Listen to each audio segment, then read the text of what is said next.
Paz do Senhor, meus irmãos. Nesta oportunidade queremos agradecer a Deus, ao nosso pastor presidente, ao nosso superintendente, por esse privilégio de podermos estar aqui reunidos para aprender um pouco mais da palavra de Deus. Queremos nessa oportunidade trazer uma reflexão orientativa para que os irmãos possam utilizar de algumas ferramentas para melhor aplicação do plano de aula. A aula que trataremos nessa oportunidade é a lição 12 da Revista dos Jovens, que tem como temática o destino final dos mortos. O objetivo principal dessa lição é aprendermos a explicar para onde vão os mortos. Temos também o objetivo de mostrar como se dará a ressurreição dos mortos. E, por fim, saber que haverá diferentes tipos de ressurreição. Um texto que podemos utilizar para explicar esse questionamento que é feito durante todo esse tempo de vida por muitas sociedades, muitas instituições, principalmente religiões, é a carta escrita aos Hebreus, no capítulo 9, versículo 27, que nos diz: e como aos homens está ordenado morrerem uma vez, vindo depois o juízo. Então, com este versículo, nós já temos o esclarecimento necessário para entendermos que após a morte segue-se ao juízo. O destino final da humanidade está pautada em sua escolha. Esta escolha foi facultada por Deus a todo ser humano. Ele tem a oportunidade de escolher qual será o seu final eterno. A vida aqui na terra é passageira. Todos nós sabemos que em um momento somente o Senhor Deus é que tem a determinação. Iremos encerrar o nosso ciclo aqui na terra. E este ciclo pode ser encerrado por uma doença, por um ataque fulminante, por um acidente automobilístico ou qualquer outra coisa. Mas uma verdade que sabemos é que encerrará este ciclo. Mas para nós que professamos a fé em Cristo, temos a certeza de que a morte não é o final de todas as coisas. A morte é apenas uma passagem para o início de um novo ciclo. E é sobre isto que esta lição dos jovens está tratando, o destino final dos mortos. É interessante você, professor, trazer um esclarecimento bem claro e objetivo acerca do final do destino dos cristãos e do final do destino dos ímpios. Quando a gente fala do final do destino dos cristãos, a palavra de Deus nos assegura que os mortos em Cristo ressuscitarão para uma vida eterna ao lado do Salvador. Enquanto a mesma palavra vai nos mostrar que os ímpios também terão um final. A diferença é que o seu destino final será o inferno, aonde haverá dor, aonde haverá vergonha e aonde haverá muita tristeza. Então, professor, interessante vocês aprofundarem e explicarem a diferença do final que há para os cristãos e do final que há para os ímpios. O texto bíblico está baseado na carta escrita a 1 Coríntios, no capítulo 15, que se dá do versículo 12 ao versículo de número 20. Uma sugestão pedagógica que eu recomendo é você pesquisar, explicar e detalhar os significados, utilizando-se da tradução e da interpretação nos seus respectivos contextos enquadrados das palavras Seol, Hades, Inferno. Quando você fizer o estudo dessas três palavras, abrirá um leque de fontes muito importantes e esclarecedoras para o entendimento acerca da vida após a morte. A introdução que podemos dar acerca deste tema é que a palavra de Deus ela descreve o estado final do ímpio e o estado final do justo. Porém, mesmo Deus descrevendo a sentença determinada para o ímpio e a sentença determinada para o justo, tudo isso foi concedido por Deus a nós com um livre arbítrio, o poder de escolha para onde passaremos a eternidade. Nós vemos isso nas palavras de Jesus no Evangelho de São Mateus, Evangelho de Mateus, no capítulo de número 7, o versículo 13 e o versículo 14. Jesus ele vai nos falar sobre as duas entradas, sobre os dois caminhos. Ele vai falar sobre o início de um ciclo que dá-se após a morte. Ele fala no capítulo 7, no versículo 13, entrai pela porta estreita, larga é a porta e espaçoso o caminho que conduz para a perdição.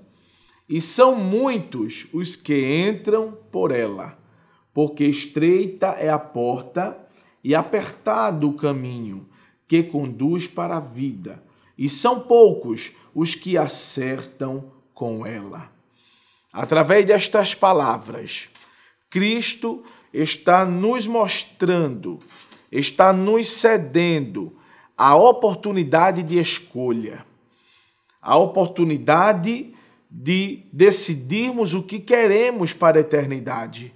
A nossa vida aqui na Terra é um período de escolha, é um período de misericórdia pelos atos dos nossos primeiros pais, desde a criação, com o ato da desobediência. Deus, pela sua infinita misericórdia, ele concede à humanidade um período de vida limitado ao governo aqui da terra. E nesse período Deus concede ao homem a opção de escolha: morar com Deus durante a eternidade ou sofrer pela sua escolha da desobediência. A lição é dividida em 3 pontos. O primeiro ponto vai nos explicar para onde os mortos vão. Se a morte não é o ciclo final, e sim uma passagem para um novo ciclo, então, para onde os mortos vão? O segundo ponto da lição está enquadrada sobre a ressurreição dos mortos. Como se dará? O que acontecerá com a ressurreição dos mortos?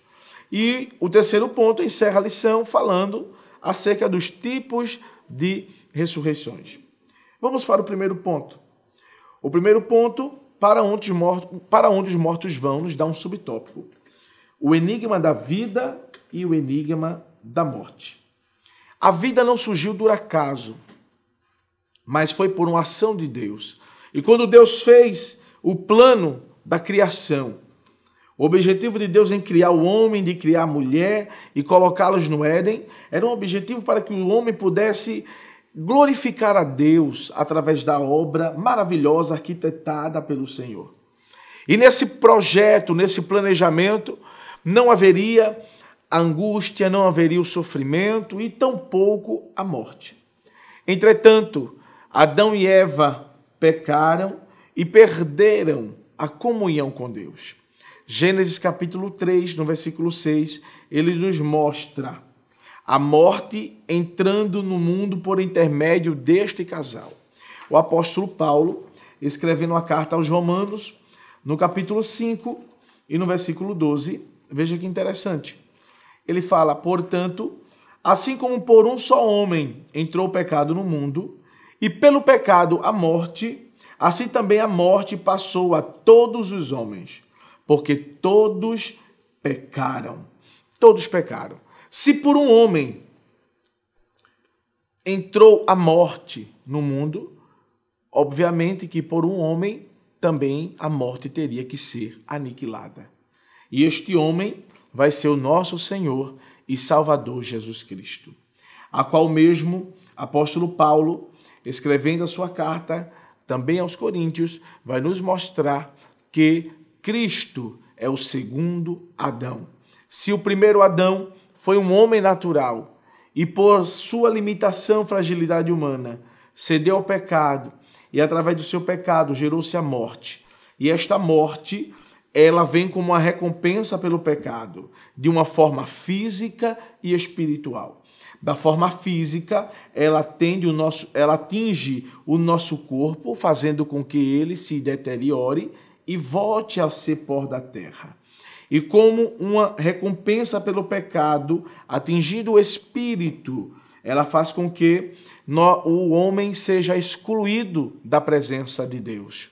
Então, com a morte, com a desobediência dos nossos pais, Adão e Eva, o homem, ele perde a vida, a sua imortalidade, e a consequência dos seus erros é sentenciado pelo pecado do corpo e pelo pecado do espírito. Então, para onde os mortos vão? A primeira morte ocorreu lá no Éden. Na desobediência de Eva, consequentemente de Adão, o homem perde a imortalidade, o homem perde a comunhão, o homem perde a roupagem da glória de Deus. O homem é excluído do Éden. E por que o homem é expulso do Éden? Porque no Éden tem a árvore da vida. E se Adão e Eva permanecessem no Éden, estariam se alimentando da árvore da vida.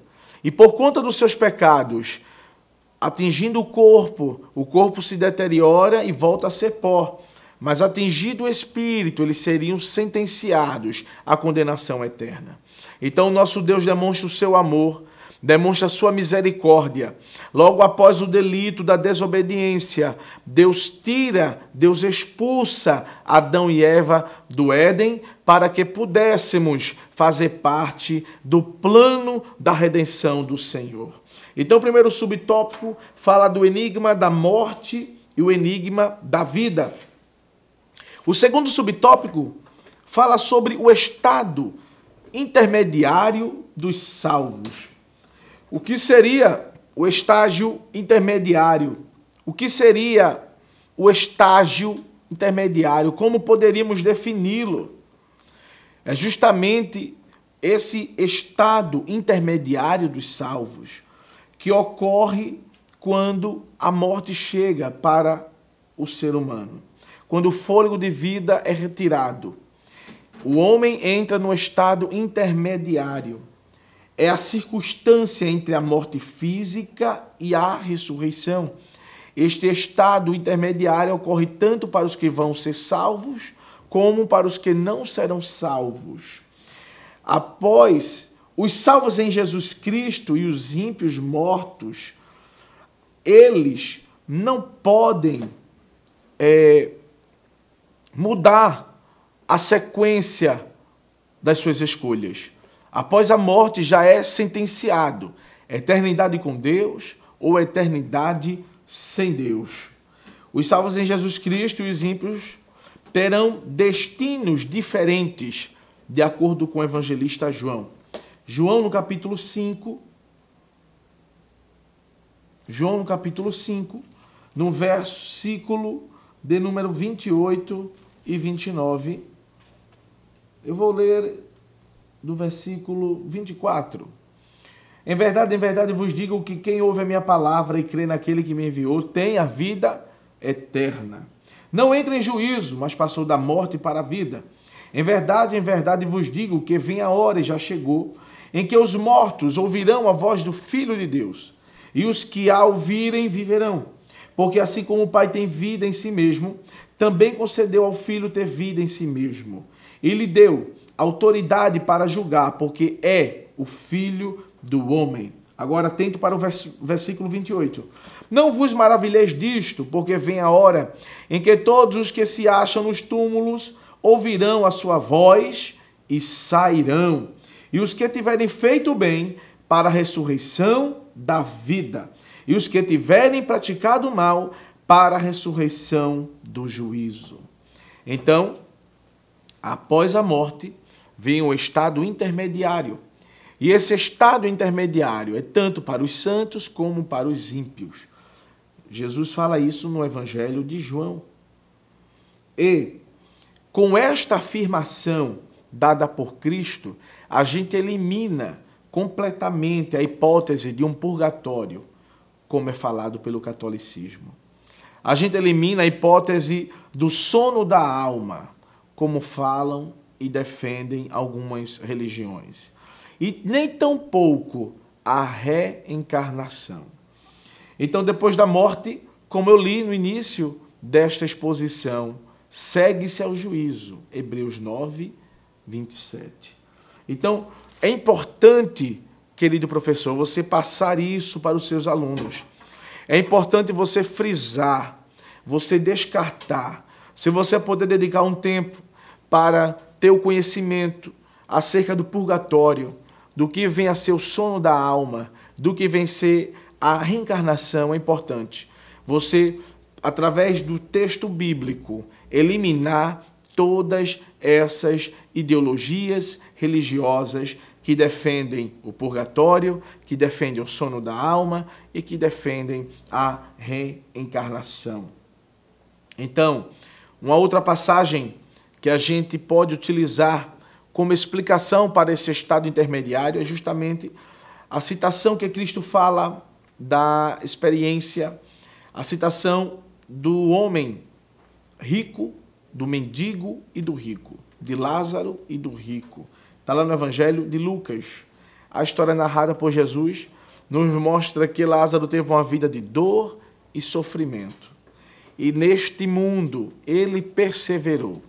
Neste mundo ele foi fiel a Deus. Enquanto o rico gozava de benefícios atrativos, momentâneos, Lázaro, mendigo, pobre, ele sofria com enfermidade. Mas isso não foi a causa de ele abandonar a fé. Porque em nenhum momento Jesus nos falou que servir a ele seria uma vida tranquila, sem perseguição, sem apontamento, sem dores. Pelo contrário, Jesus, em seu ministério, ele falou que neste mundo teríamos aflições, mas que deveríamos ter bom ânimo, porque ele venceu o mundo. E como ele venceu o mundo, como ele venceu o pecado, como ele venceu o nosso adversário, e principalmente a morte, nós também venceríamos pelo poder da sua palavra. Então, que você possa explicar esse estado intermediário que ocorre após a morte. É o segundo subtópico da primeiro tópico desta primeira posicionamento feito acerca da vida após a morte. Ele também fala do estado intermediário dos ímpios. O estádio intermediário dos ímpios, geralmente, ele ocorrerá em um ser humano em plena consciência, inclusive acerca das coisas que ele vivenciou aqui na terra.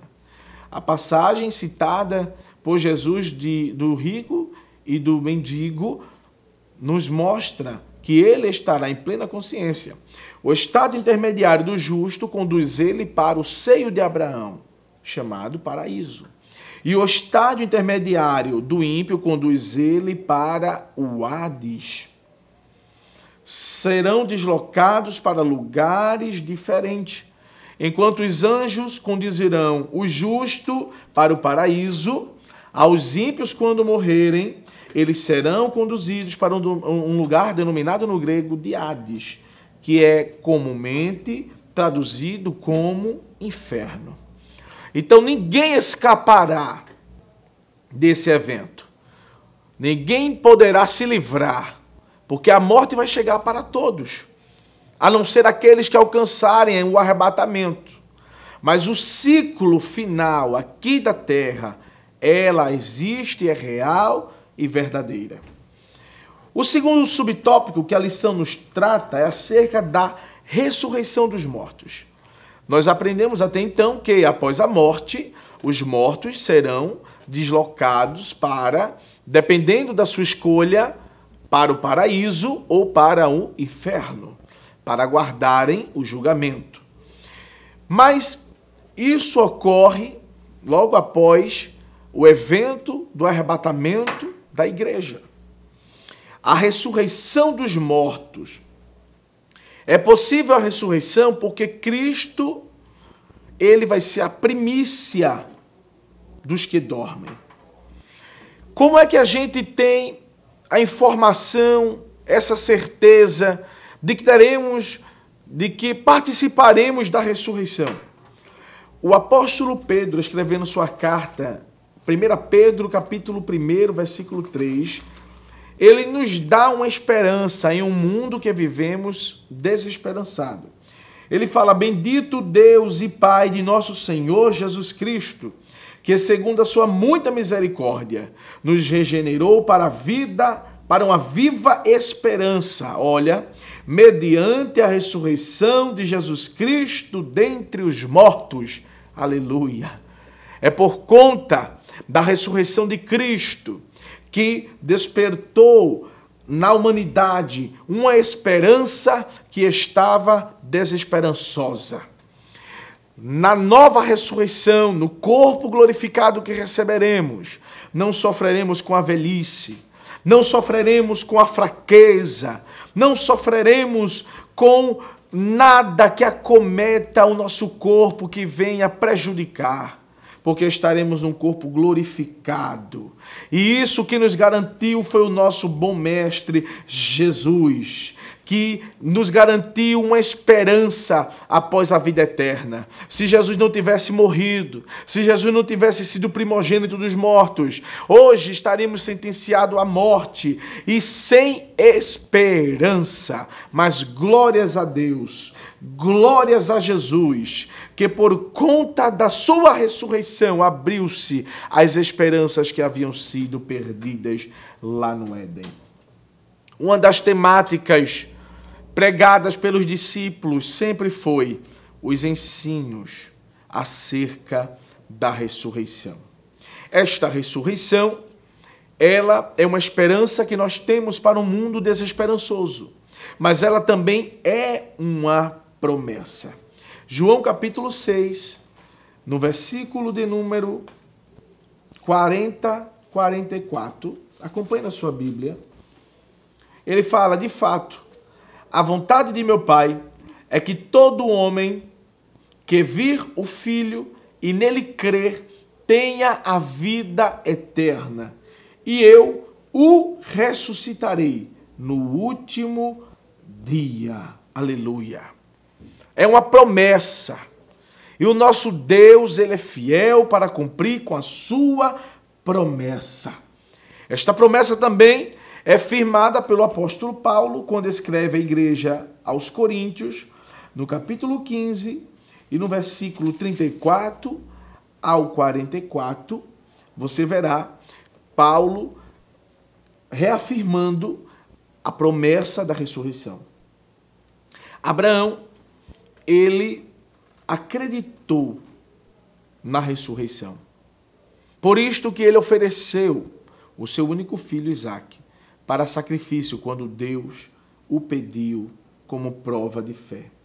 A gente vê isso lá em Hebreus. Hebreus capítulo 11, versículo de número 17.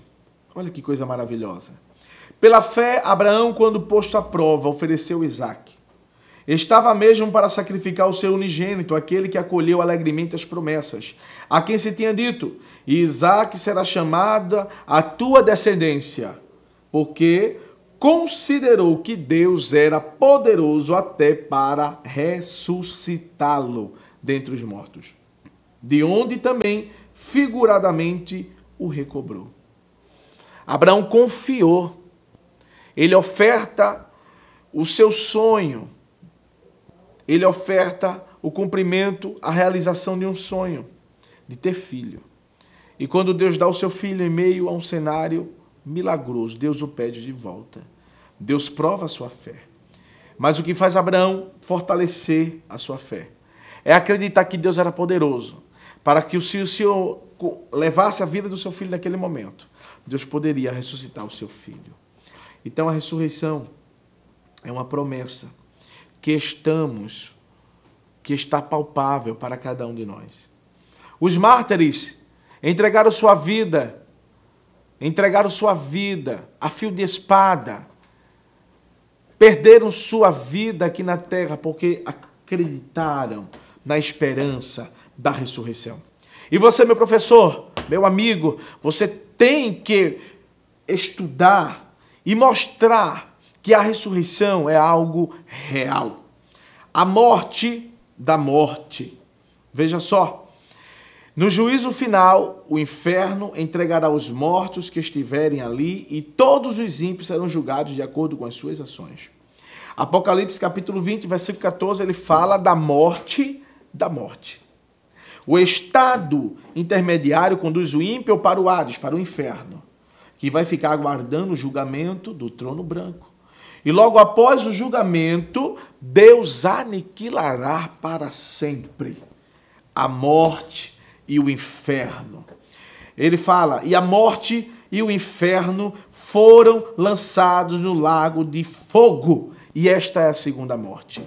A pessoa de Jesus irá aniquilar a morte, irá aniquilar o inferno, irá aniquilar todos os ímpios e também a trindade satânica. Tudo será aniquilado de mal e o nome do Senhor continuará a ser glorificado. Para encerrar, o terceiro tópico fala dos tipos de ressurreição. A ressurreição tornou-se possível por conta do primogênito dos mortos. E quem é o primogênito dos mortos? O nosso Senhor Jesus Cristo. Ele ressuscitou dos mortos. E através da sua ressurreição, ele nos garantiu também a vida eterna. Ele nos garantiu a vitória sobre a morte, o aguilhão vencido da morte. Então, a primeira ressurreição foi através do Salvador da humanidade, o Filho de Deus, Jesus Cristo. A ressurreição do justo, ela primeira se ocorrerá logo após o arrebatamento. Então, depois de 7 anos, os mártires cristãos do período da grande tribulação irão ressuscitar também. Primeiro será a ressurreição dos justos. Depois de 7 anos, com a vinda da grande tribulação, por ocasião da vinda gloriosa de Jesus agora com a sua igreja, irão ressuscitar os mártires cristãos da grande tribulação. Então, de uma forma definitiva, estará sendo iniciado um novo ciclo de vida.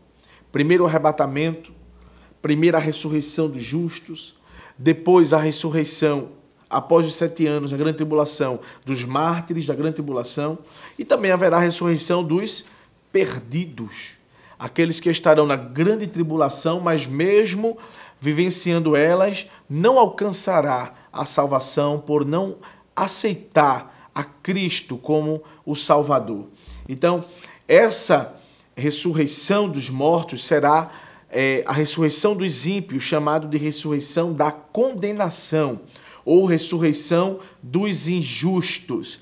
Essa ressurreição ocorrerá após a grande tribulação, quando Cristo voltará com a sua igreja e realizará a ressurreição dos mártires da grande tribulação e também dos injustos ou dos condenados. Isso tudo ocorrerá nas vésperas do juízo final.